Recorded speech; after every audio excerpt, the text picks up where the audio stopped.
Welcome back to the shop, guys. Today I have a 2010 F-150 with a 4.6 liter 3-valve engine, and I'm going to be replacing the thermostat and thermostat O-ring. So without further ado, let's get started. Open the hood. Open it. Okay. Then be sure that the coolant is cool and the vehicle has been sitting long enough that the cooling system has had time to depressurize. Next, slide a drain pan under the vehicle. Over on the passenger side, locate the radiator drain valve.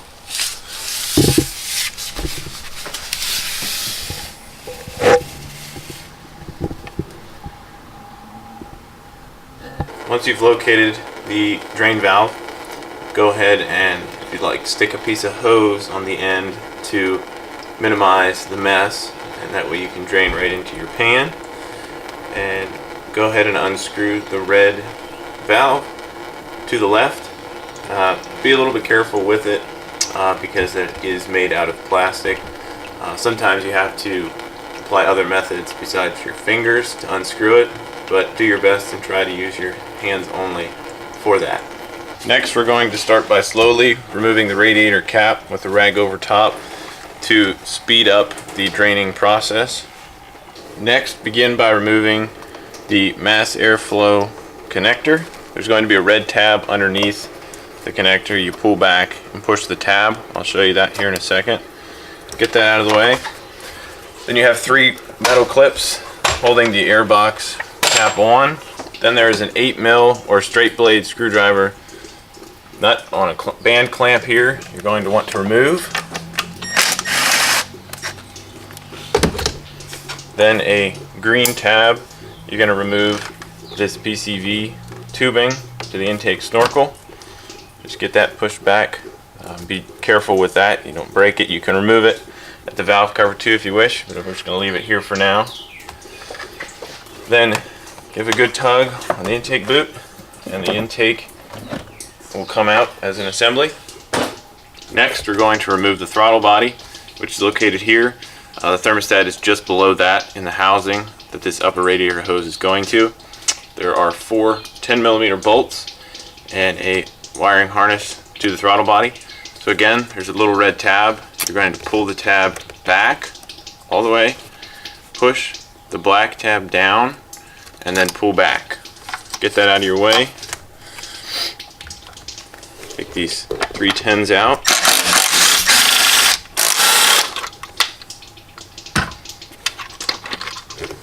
And throttle body is removed. Something to note, all 4 of these screws are the exact same size and length, so it does not matter how they go back. With that removed, we want to make sure that nothing gets inside of the intake. So go ahead and take a rag, shove that inside. So you're going to see this canister purge solenoid hose for the evap system. We're going to get this out of the way too, that way we don't damage it. It's got a little white retaining clip here. Squeeze in and then push it down. And then coming from the other side, you're going to pull that clip even farther down till it stops. And then that line will come off for you. If you then follow that line up to the actual solenoid, you'll see a bracket here with an 8mm bolt. Just go ahead and remove that bolt, and you can move this solenoid back enough to get it out of the way of the thermostat housing. Now, around the thermostat housing, before we open it up, I like to stick some rags around the edge and the perimeter of it, just to, again, minimize mess. That way when we clean up, there's less to clean up and less time spent on the job. Now, over this housing of the thermostat, there are 2 8mm bolts holding it on top. And something else to note is you do not have to remove this upper hose clamp or hose to replace the thermostat. So go ahead and leave that on, and we're going to take these 2 8mm bolts out. There's one back under here. I'm using a flex head ratchet, and I'm using an 8mm swivel socket to get this outer bolt removed with a 1/4-inch drive ratchet. With both bolts removed, you should be able to lift up on the housing and secure, pull it out of its little home there, and get that hose out of your way, making sure not to spill any coolant that may be in the hose that gives us access to our thermostat here, and there is an O-ring on top of the thermostat that you're going to remove now. Maybe pretty right in there like this one. Just go around the edge with a pick or a screwdriver, flat blade. Get that O-ring up and out of there like so. Put that to the side, and then you should be able to pull the thermostat up and out. With the thermostat removed, you want to go in here and wipe off the excess coolant around where this O-ring sits and where the thermostat sits. Just go ahead and wipe that off best you can. Then I like to take some Scotch-Brite pad, just go around the edge where the O-ring is going to seal, which most of the sealing goes on the upper half of the thermostat housing, which we'll clean right after this. With that all nice and clean, take some brake clean, wipe it down once more. Then just repeat the same process on the upper portion of the thermostat housing by wiping off the excess coolant and taking your Scotch-Brite pad and cleaning off this tapered surface right here, which is ultimately what will create the sealing surface between it and the O-ring. And then if you'd like, clean it off with some brake clean. Once you've gotten all that cleaned up, we can pull out these rags here. Now the thermostat I'm using today is a Motorcraft thermostat. Part number on that for this vehicle, which is 2010 F-150 with a 4.6 liter. That's the part number for the thermostat. And then for the gasket, I'm using a Fel-Pro gasket. That is the part number on it. Go ahead and grab the thermostat. Make sure the orientation of the thermostat is just like this, where the dome is pointing upward, and you're just going to stick that in the housing. And then remember that little coolant bypass valve, that you can orientate any how you'd like. This is about how it was in the truck, so I'm just going to keep it like that. Make sure it sits down in there flush and good. Then take your O-ring and just sit that directly on top of the thermostat, making sure it's pushed evenly down in. Butt it up right against the thermostat. Now we're going to take one of the 8mm bolts that was holding the thermostat housing in. We're going to insert it in the back hole for the bolt. Just start it with some threads. Get it started maybe 5-10 threads or so. Sorry, I'm blocking your view there. The reason for doing that is because this housing actually has a slit in it, so that this housing will slide out without that bolt being completely removed.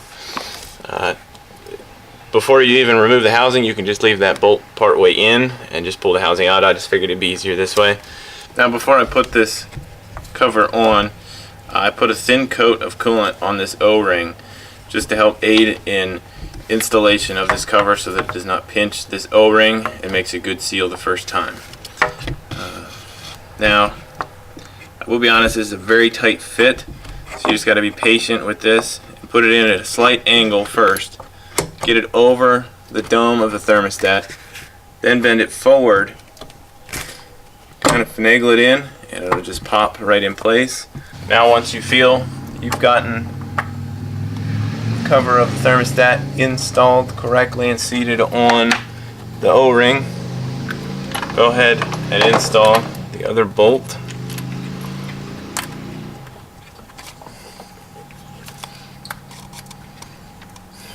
I believe the torque spec on both of these bolts is 80 inch-pounds.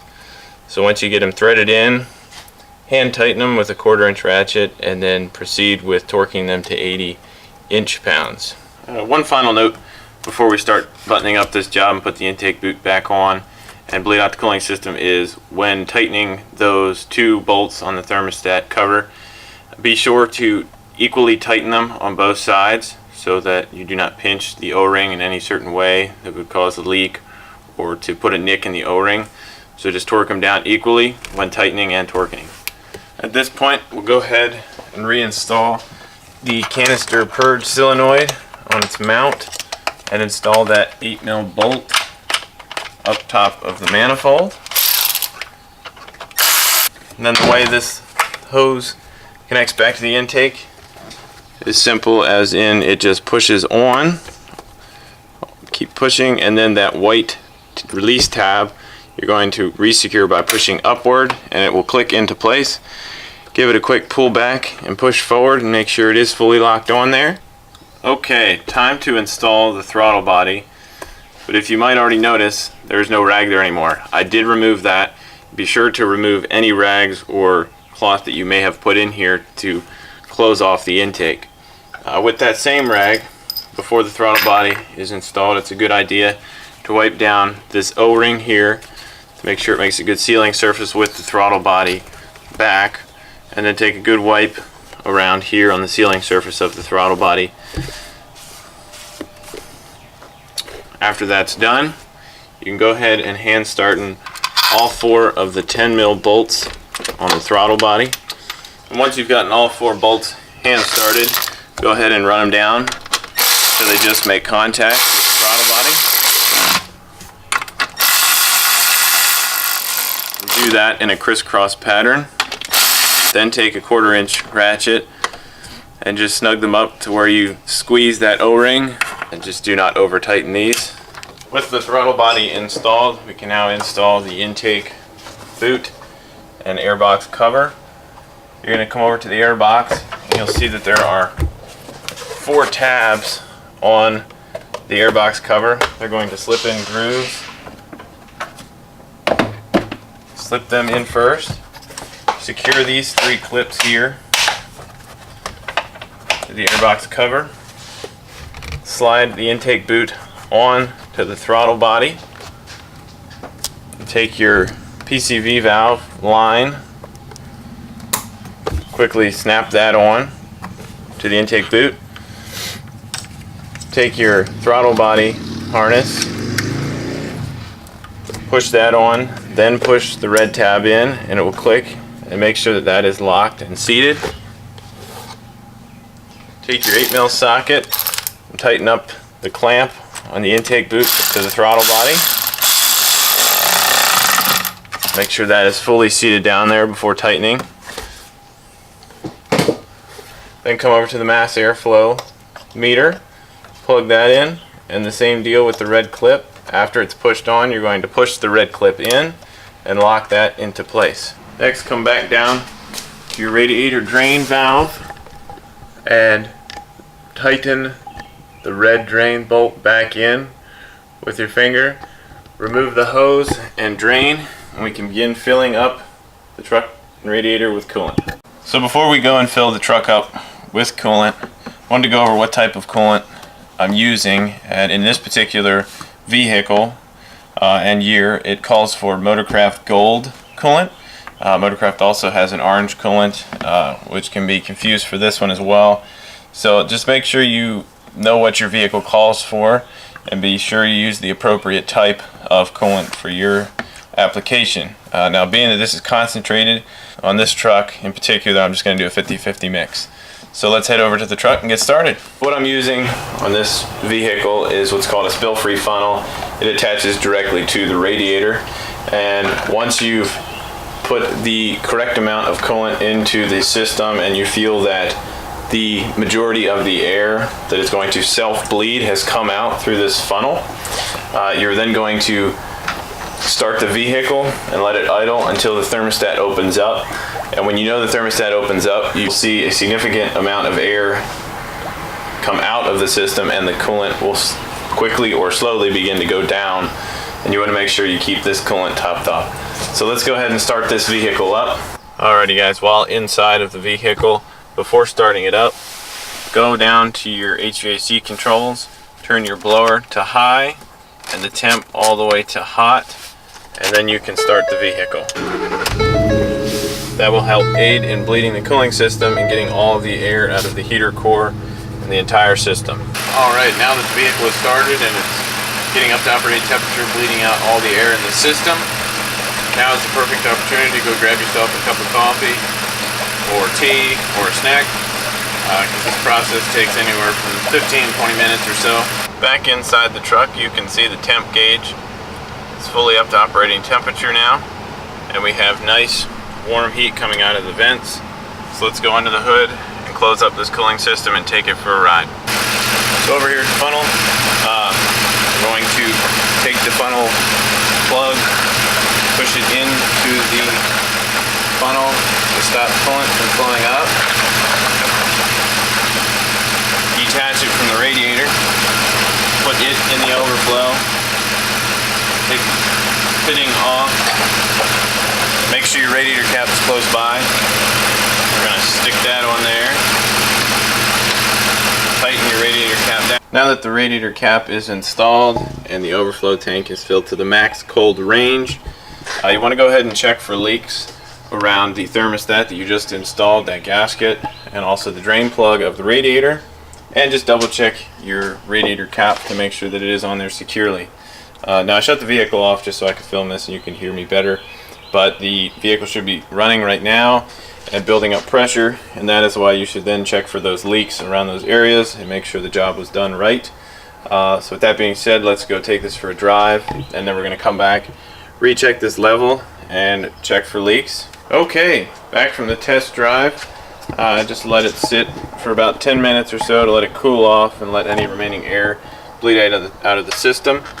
As you can see, it is just below the cold fill, so we're going to go ahead and top off the coolant to the max cold fill range. Also check for leaks, and everything seems to be dry and good to go. So with that being said, looks like our job here is done. Alrighty guys, so that is it to the replacement of a thermostat on a 2010 Ford F-150 with the 4.6 liter 3-valve engine. I hope this video was of help to you, and I would like to leave you with one more bit of information, and that is disposing of your old or used coolant. Please take that to a recycling facility. Sometimes your town or city may have one, and even parts stores will have a place where you can dispose of your old coolant. So just be sure to do that immediately after your repair. In addition to that, if you have any automotive questions regarding this repair or any repair, just feel free to leave those questions in the comment section below, and I look forward to seeing you on the next video.